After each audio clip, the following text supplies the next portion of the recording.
Do you hear that? Close gunshots.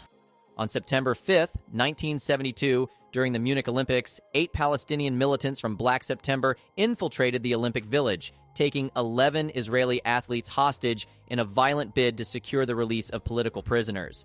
This led to a tense 20-hour standoff that ended in tragedy.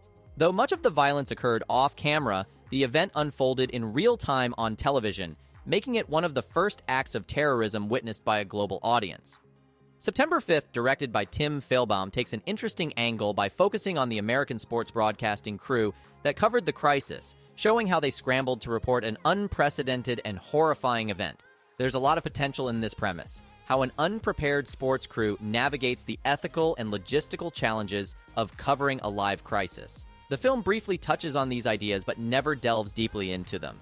Much like the crew it follows, the film seems more concerned with chronicling the event itself than exploring its deeper implications. At just 94 minutes, the pacing is brisk, and the film is never boring, but its shallow execution undermines the gravity of the story. It feels more like a rushed reenactment than a thoughtful examination of the stakes or the moral dilemmas at play.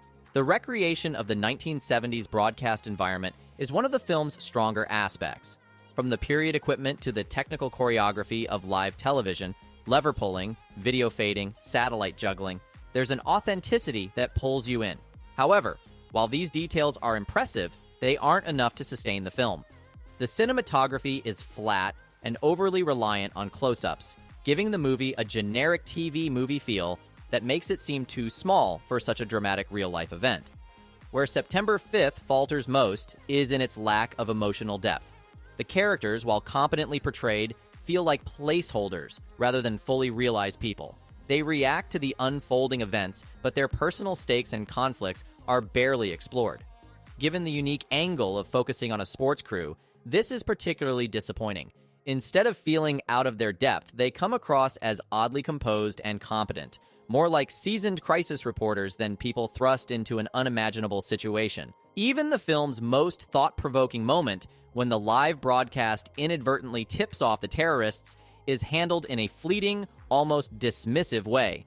The ethical implications of live reporting, what it means to prioritize the story over human lives, are barely touched on. The film plays it safe, offering a surface-level recounting of events without ever exploring their emotional or moral toll. In the end, September 5th is a watchable but uninspired history lesson. It offers a decent primer on the Munich hostage crisis for those unfamiliar with the events, and it also gives a solid glimpse into how TV in the 70s worked, with channels sharing satellites and the technical choreography of live broadcasts. However, it fails to leave a lasting impact. The premise deserved more than this procedural retelling, and the lack of ambition ultimately prevents the film from being as powerful or memorable as it could have been. Getting real.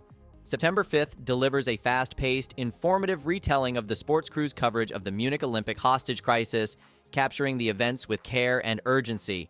However, those seeking more than an educational recount may find themselves longing for deeper insight into its characters or the lasting impact of their choices. So that's my take on September 5th. If you've seen it, let me know in the comments. Thanks for watching. Don't forget to subscribe for more reviews and ranking videos, and head over to reviewsonreels.ca for reviews of both new releases and classic films. See you next time.